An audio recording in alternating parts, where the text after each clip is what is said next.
चलिए, कल हम लोग पढ़े थे ऊंचाई एवं दूरी का क्वेश्चन। आज हम लोग करेंगे दो चर वाले रैखिक समीकरण। दो चर वाला रैखिक समीकरण शुरू करने से पहले उसका कुछ हम लोग फार्मूला देखेंगे। फार्मूला देखना इसलिए जरूरी है क्योंकि दो चर वाले रैखिक समीकरण के पास ज्यादा फार्मूला नहीं है। जैसा कि सबसे पहले हम लोग पता करते हैं, इसमें अनुपात तुलना होता है ना बच्चों। अनुपात या तुलना हम लोग करते हैं तो हम लोग तीन तरह के तुलना करते हैं। कितने तरह के? पहला जो फार्मूला जो हम लोग एब्जॉर्ब किए हैं वो फार्मूला क्या कहता है? A1 अपन not equal to B1 upon B2, है ना फार्मूला कहता है। पहला जो फार्मूला कहता है वो क्या कहता है? A1 upon A2 not equal to B1 upon B2। तो ऐसी अवस्था होती है तो इसे हम लोग क्या कहते हैं? ऐसी अवस्थाओं को हम लोग क्या कहते हैं बच्चों? ऐसी अवस्था को हम लोग कहते हैं अविरोधी युग्म। कौन युग्म बोलते हैं? और जब अविरोधी युग्म होता है तब इसके केवल एक हल होते हैं। कितने हल होते हैं? और जब केवल एक हल होंगे इसका मतलब जो रेखा होगा वो कैसा होगा? प्रतिच्छेदी होगा। बात को ध्यान से सुनना, ये फार्मूला आपके ध्यान में रहना चाहिए। A1 upon A2 not equal to B1 upon B2 अविरोधी युग्म होता है, इसके केवल एक हल होते हैं। एक हल का दूसरा नाम अद्वितीय हल भी होता है। एक हल का दूसरा नाम क्या है? बात को एकदम अच्छे से गांठ पढ़ लीजिए, दिमाग में सेटल कीजिए। एक हल का दूसरा नाम क्या है? ठीक है। और रेखा कैसा होता है? प्रतिच्छेदी का मतलब एक दूसरे को छेद करके चला गया, काट करके चला गया। ठीक है।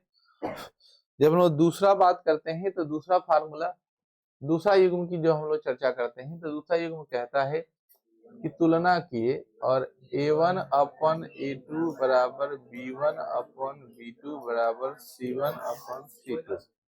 A1 अपन A2 बराबर B1 अपन B2 बराबर C1 अपन C2 सभी बराबर है। तो जब सभी बराबर हो तो ऐसी अवस्था में जो हलों की संख्या होती है वो अनंत क्या होती है? यानी गिन नहीं सकते हैं, बहुत सारा हल होगा, हर एक पॉइंट पे हल होगा।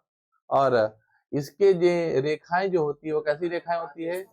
संपाती रेखाएं होती है। संपाती का मतलब एक लाइन गया है और उसी लाइन पर दूसरा लाइन भी चला जाएगा, तो उसी पर दूसरा जाएगा तो पता ही नहीं चलेगा कहाँ कहाँ कटा, इसलिए अनेक हल हो जाते हैं। क्लियर है? तो ऐसे रेखा को क्या कहते हैं बच्चों? संपाती। और ऐसे युग्म को कहते हैं आश्रित युग्म। कौन युग्म? आ गया समझ में? तो एग्जाम में क्वेश्चन बदल बदल के पूछेगा, आप घर बनाइएगा नहीं। ठीक है ना? फिर से मैं रिपीट करता हूँ, A1 अपन A2 बराबर B1 अपन B2 बराबर C1 अपन C2। ऐसे रेखा को क्या कहते हैं? अनेक हल होता है। ऐसे रेखा को संपाती रेखाएं कहते हैं। ऐसे युग्म को क्या कहते हैं? आश्रित युग्म कहते हैं। और लास्ट वाला जो होता है वो होता है A1 अपन A2 बराबर B1 upon B2 not equal to C1 upon. ऐसी अवस्था में क्या होता है? विरोधी युग्म होता है। कौन युग्म होता है? विरोधी युग्म। इसका कोई भी हल, और रेखा जो होती है वो क्या होती है? समांतर होती है। कैसी होती है? समांतर। बोले तो एक रेखा ऐसा गया है तो दूसरा रेखा उसी के नीचे से जाएगा, जिसमें कभी मिलन होने की संभावना नहीं है, कभी भी एक दूसरे को मिलेगा नहीं। और उसमें जो मेल पाठ होगा वो चिल्ला रहेगा, बोल रहा था बोल संगम होगा कि नहीं, तो बोलेगा संगम नहीं होगा क्योंकि हम समांतर रेखा है। कौन रेखा है? संगम मतलब होता है मिलन। ठीक है ना? तो ई रेखा इसको बोल रहा है कि बोल रहा था बोल संगम होगा कि नहीं, तो बोला नहीं। हम दोनों कैसी रेखाएं हैं? समांतर रेखाएं हैं। और समांतर रेखाओं का कोई संगम नहीं होता है। अच्छी बात। फार्मूला हम लोग कर ली, इससे ज्यादा फार्मूला हम लोग को पढ़ना नहीं है। इतने में हम लोग का काम दो चार वाले का क्या हो जाएगा? समाप्त हो जाएगा। अब विरोधी युग्म को हम लोग दूसरा नाम से जानते हैं, उसका नाम है असंगत। क्या नाम होता है बच्चों? और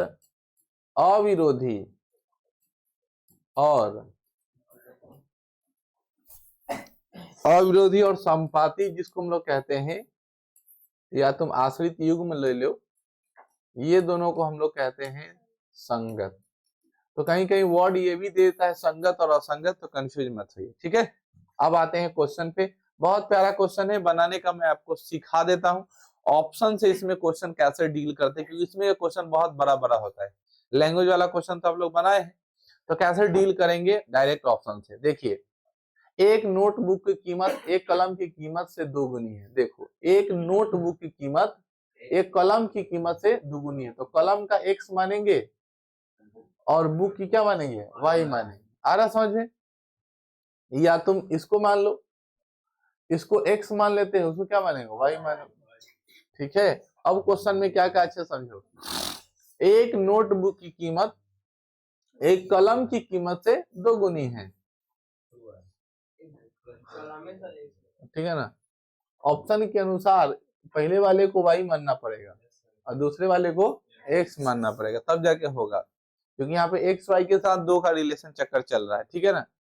तो यहाँ पे देखे कि एक नोटबुक की कीमत अगर वाई मानते हैं और एक कलम की कीमत क्या मानते हैं, एक्स मानते हैं, तो इसे कितना गुना है, 2 गुना। तो एक्स बराबर क्या लिखेंगे, 2y लिखेंगे। तो ये प्लस में है तो किसमें आएगा, माइनस में, बराबर क्या हो जाएगा, 0। यानी आंसर कौन होगा, आ रहा समझ में कि नहीं। यहाँ पे हम लोग इसको अगर x मानते थे तो ये y होता तो ये 2x हो जाता, क्या हो जाता। तो यहाँ ऑप्शन में 2x वाला तो नहीं है, लेकिन 2y वाला था, इसलिए उसको y मान लिया, इसको क्या मान लिया, x मान लिया, और आंसर पूरा दिया। कोई दिक्कत?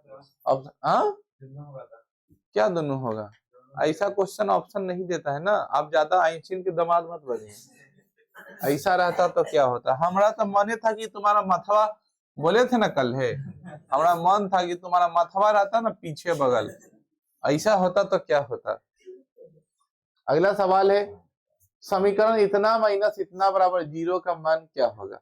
तो अब देखो, सबसे पहले इसको सॉल्व करते हैं, इसको बटा 1 लिखते हैं, तो ये हो जाएगा कितना, 5।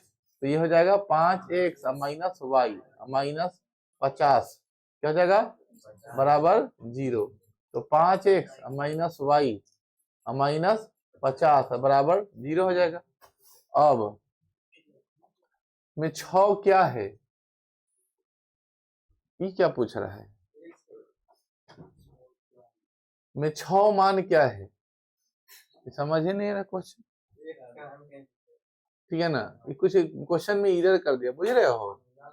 ए चुप, ऐसे थोड़ी कुछ होता है, ऐसा कोई क्या क्वेश्चन होता है। ये समीकरण x बटा इतना इतना माइनस 1 में 0 का 6 मान क्या है, कुछ हो गया होगा, गड़बड़ लिखा गया क्वेश्चन, समझ गया ना।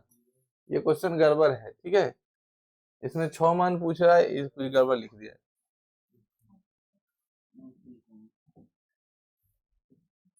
क्या क्या लिख दिया भाई यार। ये तो बन जाएगा। देखो, इसमें c का मान पूछा है, तो अगर इसका हम लोग मूल निकालते हैं तो होता है ax plus B Y plus c equal to 0 होता है ना। तो पहले ax मतलब x प्लस में तो माइनस में आएगा, और प्लस c लिखते हैं, पर क्या लिखते हैं, 0। तो ये ax हुआ, ये बी वाई हुआ, प्लस क्या हुआ, तो c के जगह पर क्या है, 0। 0 ना, यहाँ पे कुछ नहीं है, इसमें है c, इसलिए क्या लगाएंगे, 0 लगाएंगे। अगला सवाल, हो सकता है उसमें ना 6 की जगह पर a पूछ रहा था, ठीक है ना। ये जैसे है ना, ये 6 नहीं, a पूछ रहा होगा, a नहीं पूछ रहा, या b पूछ सकता था, क्योंकि ऑप्शन दिया हुआ है। ये मान लो b है, क्या है, समझ रहे हो ना। तुमसे क्वेश्चन पूछ रहा है कि b का मान बताओ, किसका मान बताओ, तो b का मान बताएगा -1/5। ऑप्शन नंबर कितना होगा, b। अब समझ में आई। ये 6 का मान नहीं पूछ रहा था, किसका मान पूछ रहा था, b का मान। देखो, कोई जो होता है ना मूल रूप होता है ax plus B Y plus c equal to 0, ये दो चर रैखिक समीकरण का मूल रूप है। जैसे द्विघात समीकरण का मूल रूप होता है ना, ax square plus B X plus C बराबर 0, उसी तरह इसका होता है ax plus B Y plus C बराबर 0, ठीक है ना। अब यहाँ पर देखो, a का मान कितना होगा, 1 होगा, अब b का मान कितना होगा, -1/5, और c का मान होगा -10। अब समझ में आया, इसीलिए क्वेश्चन में b पूछ रहा था। अगला क्वेश्चन देखने से पता चला ना क्या पूछ रहा था, ये समझ में आ गई। अब अगला क्वेश्चन देखो, इसमें क्या पूछा है बच्चों, इसमें a का मान पूछा है, किसका मान पूछा है। अब a का मान कैसे बनाएंगे, देखो देखो यहाँ पे लिखा है 5 बराबर 2x, क्या लिखा है, तो पहले 2x हो जाएगा, और -5 बराबर 0, तो a का मान कितना हो जाएगा 2 हो जाएगा ना, क्या माइनस में हो क्या है लाइन 5 को इधर ले आइए तो जुलूम हो गया क्या, a का मान कितना होगा 2 होगा। अब -2 दे ले तो जाल बिछैले है क्या, वो बर्बाद होके जा। क्वेश्चन नंबर 5, बिंदु इतना इतना से होकर जाने वाली रेखा का समीकरण क्या होगा। देखो अगर कोई भी लाइन किसी भी रेखा को क्रॉस होकर जाता है तो उस इक्वेशन को सेटिस्फाइड करता है। सेटिस्फाइड करने का मतलब एक्स और वाई का वैल्यू दाहिने तरफ रखेंगे तो बाएं के बराबर होगा। तो जैसे देखो x प्लस वाई, एक्स का मान 2 रखेंगे, वाई का मान तो 14 2 यानी कितना है, यानी पहला ऑप्शन होगा। आगे समझ में, फिर से समझो, अगर इसमें हम लोग डालते x का मान 2 तो 2 दूना 14 4 18 और 18 पूरे गए इधर। LHS और RHS दोनों का मान अगर बराबर होता है तो हमारा काम क्या होगा, पॉसिबल है। तो देखो x का मान 2 रखे, अब y का मान 14, तो 14 को 2 को 16 को लगा दिए, ठीक मार। कोई दिक्कत, चलिए आगे बढ़ते हैं। अगला सवाल है क्या, सुनो, यदि बिंदु इतना इतना इतना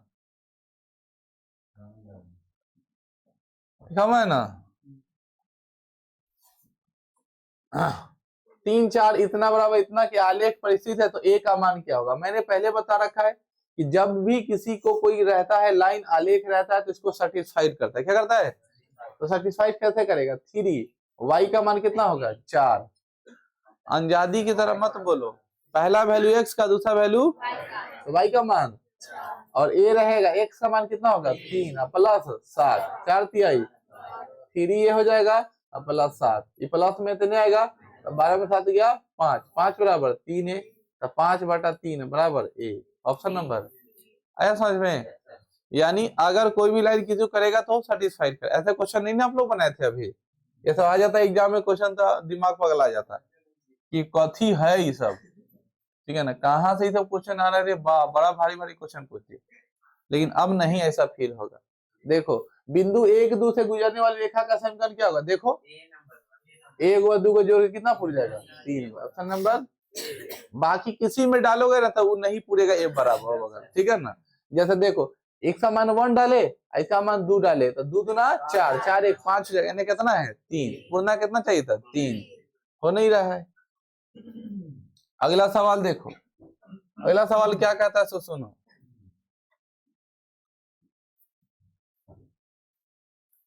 क्वेश्चन नंबर 8 क्या कहता है, क्लियर से समझो।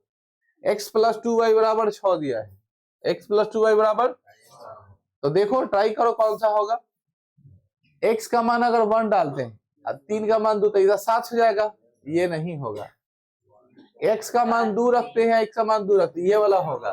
देखो ये 2 हो जाएगा और प्लस x y का मान था 2 तो ना 4, 4 को 2 को, यानी कौन होगा, बस बन गया, एकदम इजी है। मजा आ रहा है ना। अगला सवाल है y बराबर 0,